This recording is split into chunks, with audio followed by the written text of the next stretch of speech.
আসসালামু আলাইকুম ওয়া রাহমাতুল্লাহি ওয়া বারাকাতুহু। প্রিয় শিক্ষার্থী ভাই ও বোনেরা, সবাইকে আন্তরিক অভিনন্দন ও সালাম। আশা করি তোমরা ভালো আছো। আলহামদুলিল্লাহ, আমিও ভালো আছি।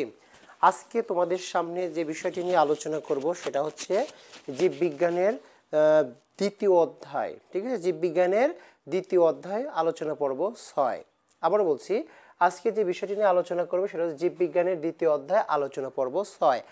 তো আজকে আলোচনা করব আমরা কি ঝিল্লিযুক্ত সাইটোপ্লাজমীয় অঙ্গাণু। ঠিক আছে, আজকে আলোচনার মধ্য দিয়ে আমাদের শেষ হবে ঝিল্লিযুক্ত সাইটোপ্লাজমীয় অঙ্গাণু। তো প্রথমে আমি তোমাদের যে বিষয়টি নিয়ে আলোচনা করব সেটা হচ্ছে কি গলজি বস্তু। আলোচনার বিষয় 1 হচ্ছে আমাদের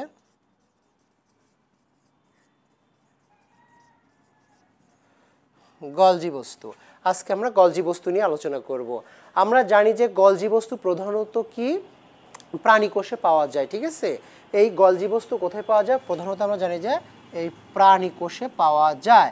তবে প্রাণী কোষের সাথে আমাদের কোনো কোনো সময় উদ্ভিদ কোষেও এই গলজি বস্তুকে পাওয়া যায়। ঠিক আছে, মনে রাখতে হবে। তাহলে গলজি বস্তু কোথায় পাওয়া যায়? প্রাণী কোষে, তবে অনেক সময় উদ্ভিদ কোষে পাওয়া যায়।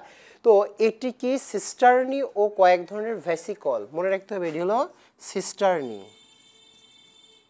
এটি সিস্টার্নি ও কয়েক ধরনের ভেসিকল। ঠিক আছে, গলজি বস্তু সিস্টার্নি ও কয়েক ধরনের ভেসিকল দিয়ে তৈরি। ঠিক আছে, জীবকোষের বিভিন্ন পদার্থ নিঃসৃতকরণে, আবার বলছি যে এই গলজি বস্তু জীবকোষের বিভিন্ন পদার্থ নিঃসৃতকরণের সাথে নিবিড় সম্পর্ক রয়েছে। ঠিক আছে, এবং এই গলজি বস্তু হরমোন নিঃসরণেও, ঠিক আছে, আমরা জানি যে এই গলজি বস্তু কি হরমোন নিঃসরণেও গুরুত্বপূর্ণ ভূমিকা পালন করে, কখনো কখনো প্রোটিন সঞ্চয় করে রাখে। তো আমরা গলজি বস্তু সম্পর্কে অল্প কথা জানলাম যে গলজি বস্তু প্রধানত প্রাণী কোষে পাওয়া যায়, তবে অনেক সময় উদ্ভিদ কোষে এদেরকে দেখা যায়। এটি সিস্টার্নি ও ভেসিকল দিয়ে তৈরি। ঠিক আছে, জীবকোষের বিভিন্ন পদার্থ নিঃসৃতকরণের সাথে ব্যাপক বা নিবিড় সম্পর্ক রয়েছে। অনেক সময় গলজি বস্তু হরমোন নিঃসরণে গুরুত্বপূর্ণ ভূমিকা পালন করেন।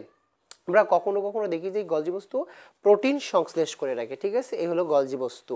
এবার এরপরে আমরা আলোচনা করব 2 নম্বর, সেটা হচ্ছে কি এন্ডোপ্লাজমিক রেটিকুলাম।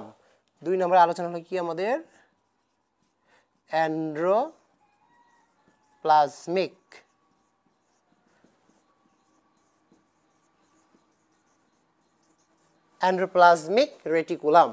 তো এন্ডোপ্লাজমিক রেটিকুলাম আমরা জানবো। ঠিক আছে, তো সুপ্রিয় শিক্ষার্থী ভাই বোনেরা, তোমাদের জানতে হবে যে এন্ডোপ্লাজমিক রেটিকুলাম এর আবরণের গায়ে প্রায় ছোট রাইবোজোম থাকে। মনে রাখতে হবে যে এন্ডোপ্লাজমিক রেটিকুলাম এর গায়ে কি থাকে? রাইবোজোম থাকে। এন্ডোপ্লাজমিক রেটিকুলামের গায়ে কি থাকে? রাইবোজোম থাকে। তাই এখানে কি হয়? প্রোটিন সংশ্লেষণের ঘটনা ঘটে। যেখানে রাইবোজোম থাকবে সেখানে প্রোটিন সংশ্লেষণের ঘটনা ঘটবে। এটি প্লাজমা মেমব্রেনের সাথে যুক্ত থাকে। তাই এক কোষ থেকে, আবার বলছি যে এই এন্ডোপ্লাজমিক রেটিকুলাম কি প্লাজমা মেমব্রেনের সাথে যুক্ত থাকে। সেই জন্য এক কোষ থেকে অন্য কোষে এই উৎসেচক এবং কোষে উৎপাদিত দ্রবাদি কি হয়? এর মাধ্যমে চলাফেরা করে। এই আমরা জানি এই এন্ডোপ্লাজমিক মাইটোকন্ড্রিয়া এর কি মাইটোকন্ড্রিয়া, এবং আরেকটি হচ্ছে আমরা জানি কোষ গহ্বর। এই মাইটোকন্ড্রিয়া এবং কোষ গহ্বর সৃষ্টিতে,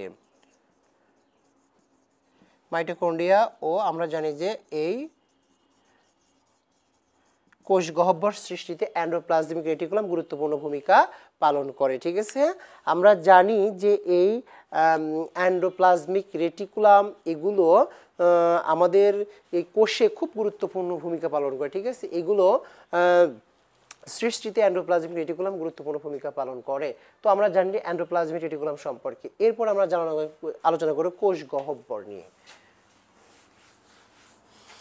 প্রিয় শিক্ষার্থী ভাই বোনেরা, কোষ গহ্বর গুরুত্বপূর্ণ একটা জিনিস। 3 নম্বরে থাকবে আমাদের কোষ গহ্বর। ঠিক আছে, কোষ গহ্বরটা কি? আমরা জানি কোষ গহ্বর হলো সাইটোপ্লাজম, আবার বলছি সাইটোপ্লাজম কোষের মাধ্যমে যে ফাঁকা স্থান দেখা যায়। আবার বলছি সাইটোপ্লাজমের কোষের মধ্যে আমরা কি জানি? সাইটোপ্লাজমের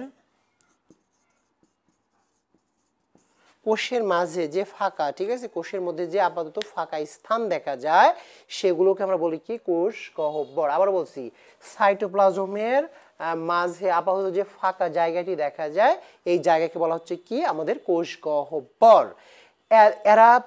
এদের প্রধান কাজ কি, কিছু কাজ আছে।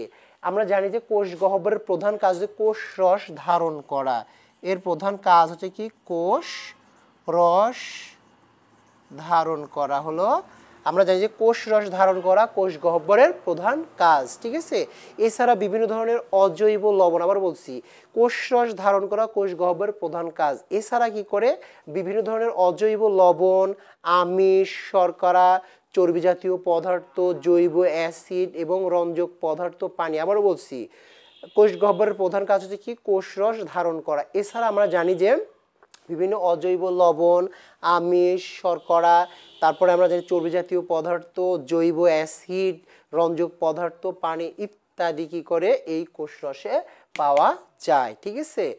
আমরা জানি যে পানি কোষে কোষ গহ্বরে, আমরা জানি প্রাণী কোষে, এক কথা মনে রাখতে হবে যে প্রাণী কোষে কোষ গহ্বর অনুপস্থিত, যদিও থাকে তবে ছোট আকারে থাকে। আবার বলছি কোষ গহ্বর প্রাণী কোষে অনুপস্থিত, ঠিক আছে, কিন্তু যদিও থাকে সেটা ছোট আকারে থাকতে পারে। এই ছিল আমাদের কোষ গহ্বর নিয়ে আলোচনা। এরপরের আলোচনা হবে আমাদের কি লাইসোজোম নিয়ে। পরবর্তী আলোচনা কি লাইসোজোম। 4 নম্বর টপিকস হচ্ছে আমাদের কি জানি আমরা লাইসোজোম। হ্যাঁ, তো লাইসোজোম কি আমরা জানি যে লাইসোজোম জীব কোষকে জীবাণুমুক্ত রাখে, অর্থাৎ এই লাইসোজোম জীবকোষকে জীবাণুর হাত থেকে রক্ষা করে, ঠিক আছে। দেহে অক্সিজেনের অনুপস্থিত হলে এর আশেপাশে লাইসোজোমের যদি অক্সিজেন অনুপস্থিত হয় তাহলে এর আশেপাশে অঙ্গগুলো কি হয়ে যায়, নষ্ট হয়ে যায়, কখনো কখনো কি কোষগুলো মারা যায়। তো লাইসোজোম সম্পর্কে দুটো গুরুত্বপূর্ণ কথা আবারও বলছি।